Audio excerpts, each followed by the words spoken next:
ঢুকালেন। তারপরে মা ফাতেমা আসলেন, হযরতে মা ফাতেমাতুজ জাহরাকেও চাদরের মধ্যে ঢুকালেন। কিছুক্ষণের মধ্যে হযরতে আলী রাদিয়াল্লাহু তাআলা আনহু আসলেন, তিনাকেও চাদর মোবারকের মধ্যে ঢুকানো হলো। বিশ্বনবী এই চারজনকে চাদর মুবারকের মধ্যে ঢুকিয়ে মহান আল্লাহর দরবারে দোয়া করে, রব্বুল আলামিন আমার ফাতিমা, আমার হাসান, আমার হুসাইন, আমার হযরতে আলী, রব্বুল আলামিন এরা হলো আমার আহাল, আমার আহালে বায়াতকে মাওলাই করিম তুমি পুত পবিত্র করে দাও। বলুন না সুবহানাল্লাহ। अल्लाह रब्बुल आलमीन जानिए दें, या रसूल अल्लाह, या हबीब अल्लाह, कहता था खुदा दिल में ना घबराए मोहम्मद, हम बख्शेंगे उसी को जिसे फरमाए मोहम्मद। या रसूल अल्लाह, আমি আল্লাহ রব্বুল আলামিন আপনার আহলকে পুত ও পবিত্র করে পৃথিবীর জমিনে পাঠিয়ে দিয়েছি। বলুন সুবহানাল্লাহ। কিরকম পবিত্র? হযরতে আলী রাদিয়াল্লাহু তাআলা আনহু তিনার যখন জন্ম হবে, জন্মের আগে তিনার আম্মা জান মক্কা শরীফের কাছাকাছি পৌঁছে গেলেন। এমন সময় তিনার পেটে একটু ব্যথা শুরু হয়ে গেল, যন্ত্রণা শুরু হলো। হযরতে আলীর আম্মা বলছেন, আল্লাহ এই এলাকায় মাওলাই করিম আমার সামনে পিছনে কেউ নাই, আল্লাহ তুমি ছাড়া। মাওলাই করিম দয়া মেহেরবানি করে আমাকে একটু ব্যবস্থা করে দাও আল্লাহ, আমার মনে হয় বাচ্চা প্রসব হয়ে যাবে, আমার সুব্যবস্থা করে দাও। আল্লাহ রাব্বুল আলামিন বলছেন, এই কাবার দিবার, ও কাবার ঘরকে বলছেন, কাবার দিবার রে তোর দেওয়ারটা একটু ফাঁক করে দে, আমার হযরতে আলীর মা ভিতরে ঢুকে যাবে। বলেন সুবহানাল্লাহ। আল্লাহ বলছেন, ও নবী, আপনার আহলে বায়াতকে আমি আল্লাহ রাব্বুল আলামিন পবিত্র করেই পৃথিবীর জমিনে পাঠিয়ে দিয়েছি। ব্রাদারান মিল্লাত ইসলামিয়া, হযরতে আলীর আম্মা কাবার ভিতরে ঢুকে যায়। যখনই তিনি ভিতরে ঢুকে, কাবার দিওয়ারখানা আবার জয়েন্ট হয়ে যায়। এবার কাবার ভিতরে হযরতে আলীর আম্মা প্রসব করলেন হযরতে আলীকে। আমার আব্বা জান, এখানে প্রশ্ন হলো, কাবাটা পবিত্র না অপবিত্র? পবিত্র জায়গা। পবিত্র জায়গায় মা বোনেরা যখন বাচ্চা প্রসব করে, ওই সময় নিফাসের রক্ত বের হয় না বাবা? রক্ত না পাক না না পাক? না পাক। তাহলে কাবার ভিতরে হযরতে আলীর জন্ম। হযরতে আলী রাদিয়াল্লাহু তাআলা আনহু কাবার ভিতরে জন্ম নিলেন। তিনার আম্মা জান কাবার ভিতরে আলীকে জন্ম দিলেন। আমার আব্বা, আমার ভাইরা, কিন্তু তিনি ওই কাবার ঘরটা অপবিত্র করলেন না, কারণ আল্লাহ তো বলেছেন পবিত্র করে পৃথিবীর জমিনে পাঠিয়ে দিয়েছে। হযরত আলী রাদিয়াল্লাহু তাআলা আনহু তিনি জন্ম নেওয়ার পরে বন্ধুরে চোখগুলো খোলে না।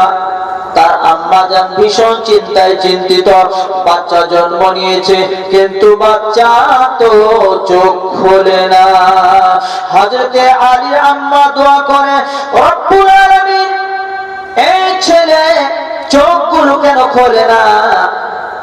এমন সময় আমার বিশ্ব নবীর কানে যখন আওয়াজ পৌঁছে গেছে, আমার নবীর দরবারে যখন বাচ্চাটাকে হাজির করা হলো, সঙ্গে সঙ্গে আমার নবী বলছেন, ও আলী তুমি চোখগুলো খোলো। যদি বলুন সুবহানাল্লাহ। আমার বিশ্ব নবী বলছেন, আলী চোখ খোলো। হযরতে আলী সঙ্গে সঙ্গে চোখ মুবারক খুললেন। চোখ খোলার পরে আমার নবী বললেন, আলী দেখো তো আমি কে? সঙ্গে সঙ্গে হযরত আলী বললেন, লা ইলাহা ইল্লাল্লাহ মুহাম্মাদুর রাসূলুল্লাহ সাল্লাল্লাহু আলাইহি ওয়াসাল্লাম। হযরত আলী বলছেন, ইয়া রাসূলুল্লাহ, আল্লাহ ছাড়া দ্বিতীয় কোনো ইবাদতের লায়ক নেই, আর আপনি সে আল্লাহ রাসূল বলেন সুবহানাল্লাহ। আপনার আমার বিশ্বনবী প্রশ্ন করলেন, ও আলী, এতক্ষণ ধরে তুমি চোখগুলো বন্ধ রেখেছিলে কেন? চোখগুলো খোলনি কেন?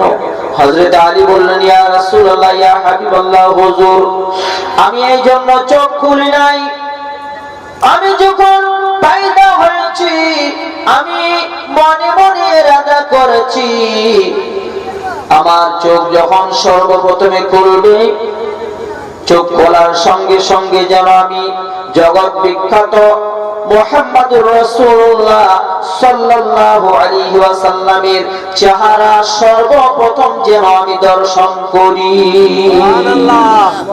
আলী নিয়েছিল সর্বপ্রথম যখন আমি চোখ খুলবো তখন যেন আমি নবী পাকের পবিত্র চেহারা মোবারক দর্শন করি। কি আছে সেই মুখের মধ্যে? ব্রাদার মিল্লাত ইসলামিয়া শামাইলে তিরমিজি শরীফের মধ্যে আছে বিশ্বনবীর চেহারার মধ্যে কি আছে বন্ধুরে?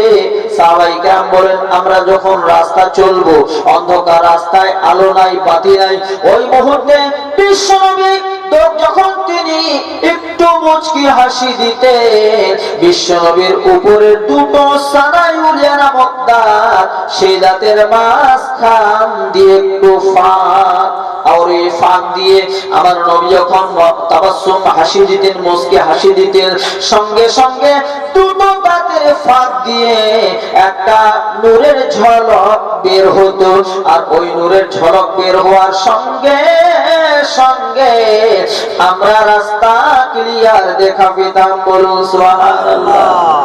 সে আপনার আমার নবী, যার চেহারা মোবারক দর্শন করার জন্য হযরত আলী নিয়ত করেছেন, সর্বপ্রথম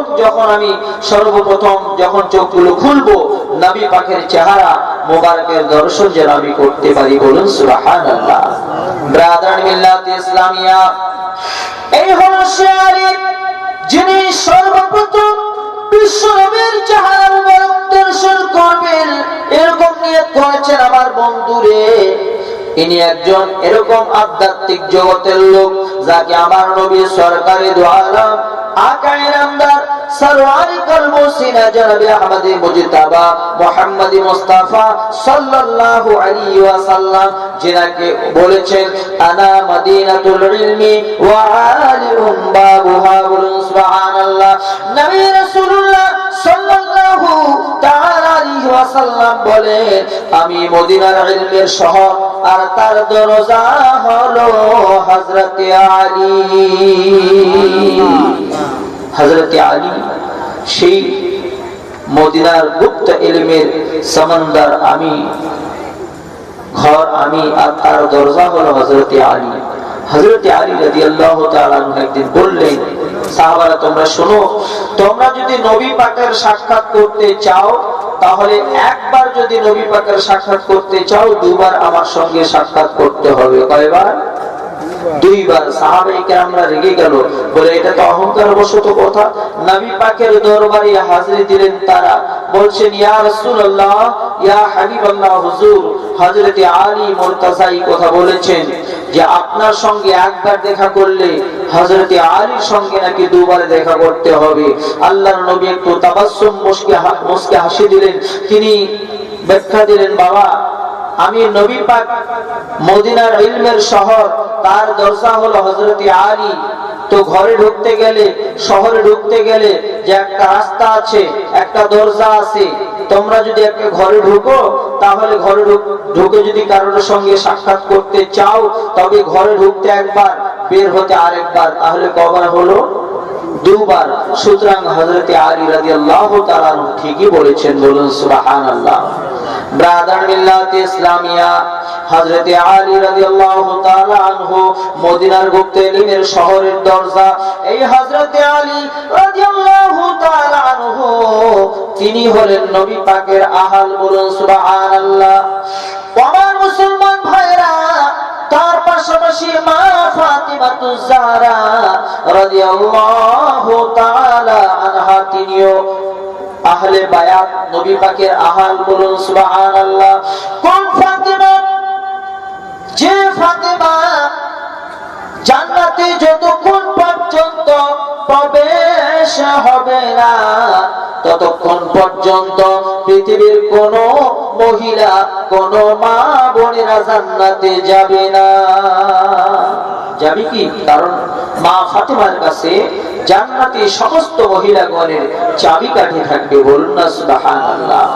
ব্রাদার মিল্লাত ইসলামিয়া, কোন ফাতেমা?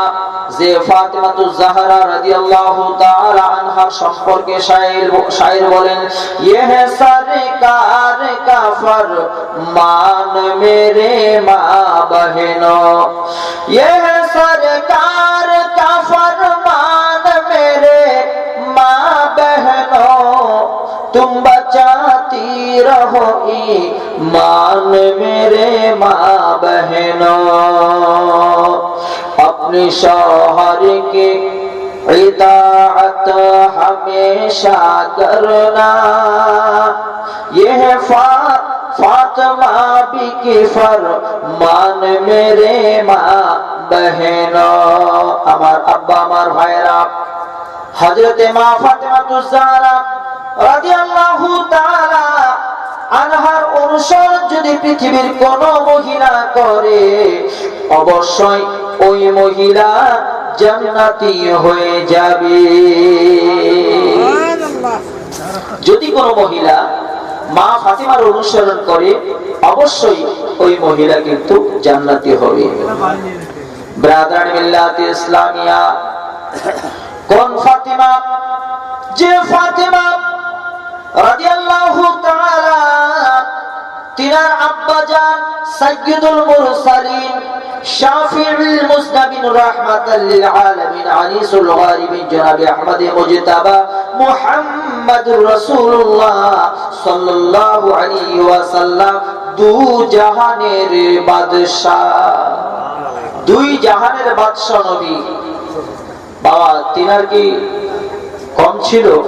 যিনি এই জগতেরও বাদশা, ওই জগতেরও বাদশা, বিশ্ব নবী আমার যদি চাইতেন মা ফাতেমাকে বিশাল ধনী ব্যক্তির সঙ্গে নিকাহ দিতে পারতেন, বিবাহ দিতে পারতেন, কিন্তু তা না করে হযরতে আলীর কাছে বিবাহ দিলেন। বলুন সুবহানাল্লাহ।